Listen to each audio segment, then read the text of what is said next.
I still remember the exact moment my world shattered. I was standing in a room full of flowers, gold lights, and suffocating whispers, wearing a white wedding dress that still smelled faintly of roses. My hands were shaking around a thin stack of papers that felt colder than metal. Divorce papers. One day after my Nikkah, around me, voices drifted like smoke. Didn't she just get married yesterday? What kind of man divorces his bride the next day? My heartbeat pounded in my ears. Yesterday, I had been a bride. Today, I was humiliation wrapped in white lace. But the worst part was not the shame. It was the secret I had learned only hours before. My hand moved to my stomach. I was pregnant. And the man who had promised before God and the world that he would protect me had already found the cruelest way to leave me completely alone. 3 years. That was how long I loved Zaid. 3 years of late-night calls, shared notes, campus walks, and whispered dreams about a future we were supposed to build together. In university, everyone knew us. We were that couple. He held my hand in crowded corridors. He carried my books. He looked at me as if I mattered. At least that was the lie I believed. The day everything broke looked ordinary at first. The cafeteria was loud with trays clattering, chairs scraping, and students laughing too hard. I had just left a lecture and walked in, expecting to find Zaid at our usual table. I found him. But he was not alone. He sat at the center table, and beside him was Sana from our department. Her hand rested on his arm. He leaned toward her, whispered something, and she laughed. Then his fingers brushed her cheek in a way that used to belong to me. My chest tightened so sharply I had to force myself to breathe. Still, I walked forward. Conversations dimmed as people noticed me. By the time I reached the table, half the cafeteria had gone silent. "Zaid," I said. He looked up. For 1 second there was surprise in his eyes. Then it turned to annoyance. "Oh," he said, leaning back in his chair. "Lydia, just Lydia, what's this?" I asked, trying to keep my voice steady. Sana did not move away. Zaid looked around at the people watching us, and a smirk spread across his face. That was when I understood the ugliest truth. He was enjoying it. "Relax," he said loudly. "It's not like we were married."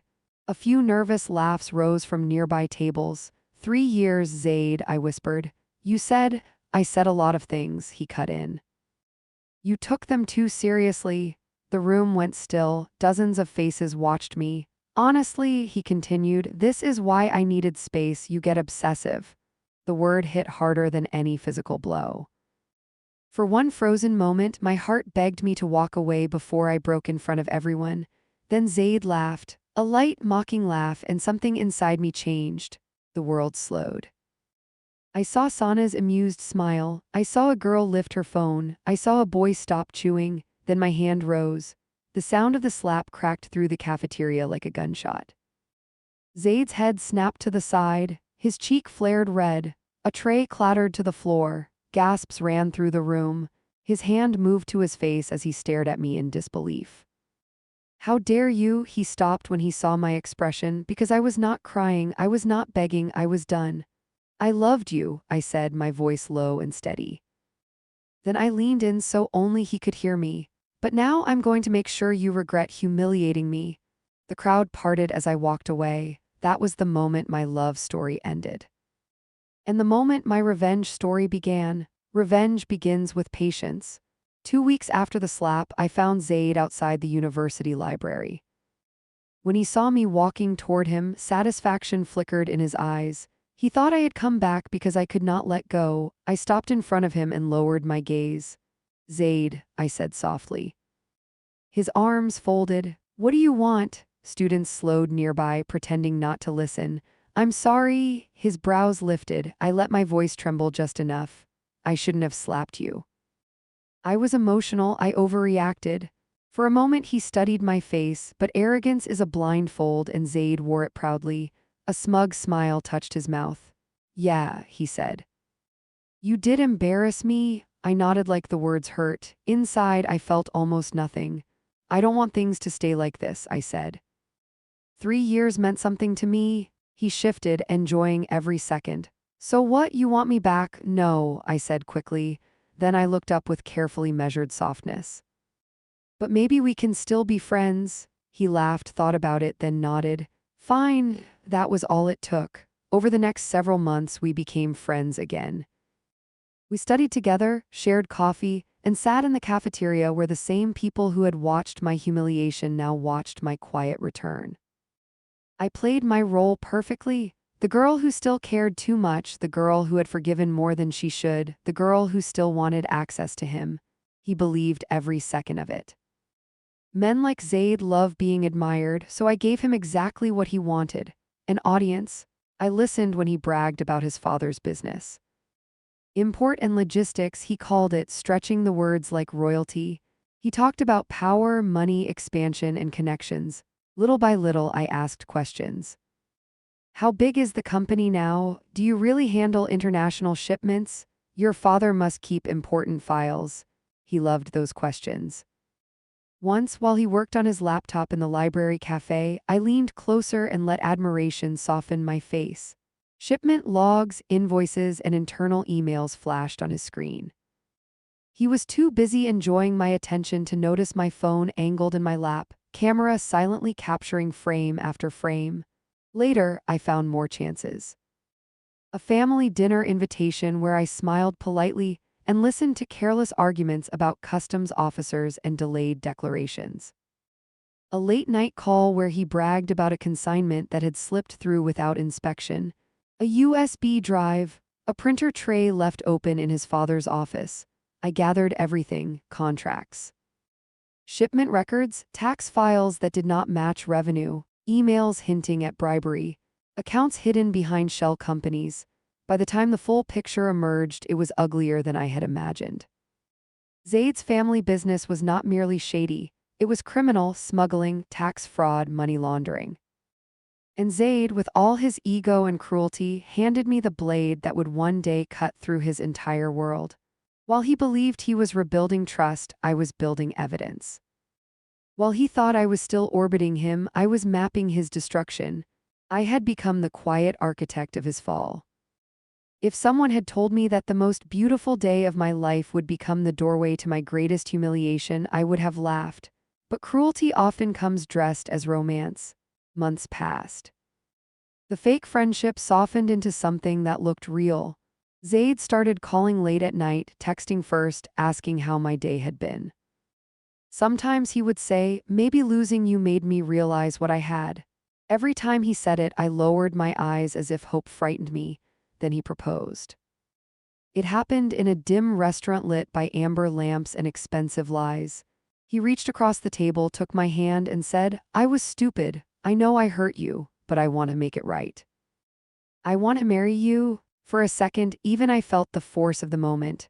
Not because I believed him, but because I understood how far he was willing to go for his ego. This was not love. It was conquest, so I whispered yes. Our Nikkah was beautiful. White flowers lined the hall. Golden lights shimmered against the walls. The air carried roses and perfume.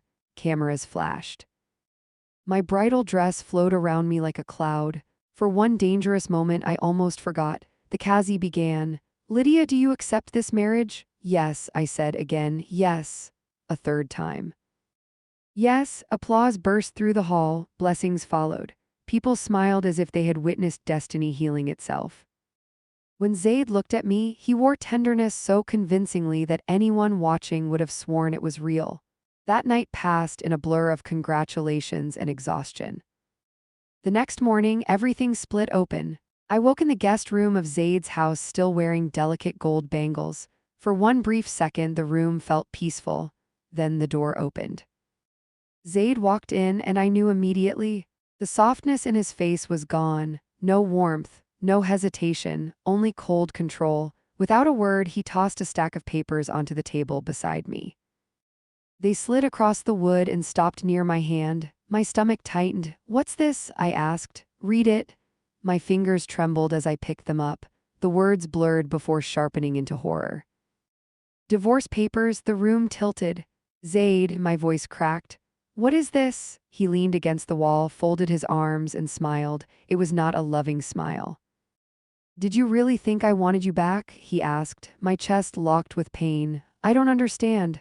"Oh, it's simple." He stepped closer and looked straight into my eyes. Main ni surf tum hitaba karn ki lik shadi kai thai. For 1 second, the world made no sound at all. You slapped me in front of the whole university, he said. You ruined my ego. Did you think I would forget that? Tears burned my eyes, but I refused to let them fall while he watched. So I decided to ruin your life, he continued. I married you so I could divorce you the next day. Now everyone will remember you as the girl who got discarded right after her Nikkah. He moved toward the door, then paused and looked back with a cruel smirk. Congratulations, Lydia. You're officially ruined. The door closed, and I sat there in my wedding dress holding papers colder than death. The clinic smelled of antiseptic and faded hope. I sat across from the doctor while she studied my report, and when she looked up, her expression softened. Congratulations, she said gently. You're pregnant? The word echoed inside me, pregnant. For a moment I could not breathe. Memory after memory crashed over me. The Nikkah, the divorce papers, Zaid's voice saying he had married me only to destroy me. When I stepped out of the clinic, the sky was heavy and gray. Wind pressed against my face with the bite of coming rain. I placed a shaking hand over my stomach and whispered, I won't let them destroy us. But the world had already decided who I was. The whispers spread through the neighborhood. That's the girl. Divorced the day after Nikkah, and now she's pregnant. Women lowered their voices when I passed, then raised them just enough for me to hear. Shame followed me through market lanes and across doorsteps where aunties stood pretending they were not watching. The worst cruelty, though, did not fall on me first. It fell on my mother. She had always been gentle, the kind of woman who believed dignity could protect a family. Now I watched that belief die inside her day by day. She stopped going outside, stopped answering calls. Sometimes I found her by the window, staring into nothing. Mama, I would whisper, please don't listen to them. She would touch my cheek and force a tired smile. I know my daughter, she said once. You are stronger than all of them. But strength cannot always save a wounded heart. The night she died, rain came hard and sudden. It drummed against the roof and windows while the power flickered. I was helping her walk to bed when her grip tightened painfully around my arm. Mama, her breathing turned jagged. Then she collapsed. I caught her before she hit the floor and sank down with her in my lap, panic tearing through me. Her skin felt cold, too cold. Rain hammered outside while I begged her to look at me. Her eyes opened once. Soft, fading, my brave girl, she whispered, tears spilled down my face. Please don't leave me. Her trembling hand moved to my stomach. Take care of the baby. Then her fingers slipped from mine. The silence that followed was louder than thunder. She died in my arms while the storm raged outside. 2 days later, my relatives arrived, not with comfort, with judgment. This house belongs to the family, my uncle said. You've brought enough shame. I stared at him, too numb to argue. Within an hour, I was outside with one small bag. Rain had started again. Cold wind cut through my clothes as I stood on the empty street, wet hair clinging to my face, water sliding down my skin like a second layer of grief. Behind me, the door closed. In front of me, there was nothing. No homes, no mother, no protection. Only the cold, the rain, and the life inside me that became the only reason I had left to keep standing. 5 years can destroy a person or rebuild her into someone unrecognizable. By the time my son turned 5, the girl standing in the rain no longer existed. In her place stood a woman who had learned how to turn pain into discipline, humiliation into strategy, and loneliness into power. I built a career from the ground up with the same hands that once clutched divorce papers. I studied harder than I slept. I worked until my body shook. My son became the center of my world. Every morning, his small arms around my neck reminded me why I survived. Every night, his sleepy voice saying, "Good night, Amy," reminded me what I was protecting. My office now sits high above the city, all glass, steel, silence, and respect. People stand when I enter rooms. They call me Ms. Lydia Khan with caution, but success was the weapon. For 5 years, I kept every file, every shipment record, every altered invoice, every hidden account, every email hinting at bribes and money laundering, multiple backups, multiple locations. A case strong enough to bury the empire they built on corruption. Late at night, after my son is asleep and the city falls quiet, I sometimes open that folder and stare at the evidence. I remember the wedding dress, the rain, my mother dying in my arms. Then I close the file, because I am no longer collecting pain, I am preparing judgment. By the time I moved, Zaid was at his peak. His father's company had grown into a respected name. Wealth had polished his arrogance into confidence. He believed he had outrun consequence. He had not. The morning everything collapsed, I was in my office when my phone lit up with the first alert. Major investigation launched into illegal import network. I turned on the live coverage. Police vehicles lined the entrance to the company headquarters. Officers entered with warrants. Employees poured out in confusion. Boxes of files were carried through the lobby. Computer drives were seized. Reporters crowded the gates. Evidence, my evidence. The investigation moved fast because the case was airtight. Smuggling records, fraudulent declarations. Laundered money, bribery trails, hidden accounts. Weeks later, the case reached court. The courtroom was full when Zaid walked in. The same man who once laughed while destroying me now looked pale, sleepless, and hunted. When his eyes found me across the room, panic bloomed across his face. This time, I was the one standing calm while he came apart. During the hearing, truth peeled his life open layer by layer. Every document surfaced, every illegal transfer, every shipment. Every forged declaration. By the time the judge read the charges, the empire was already ash. Outside the courtroom, he came to me, not with swagger, with desperation.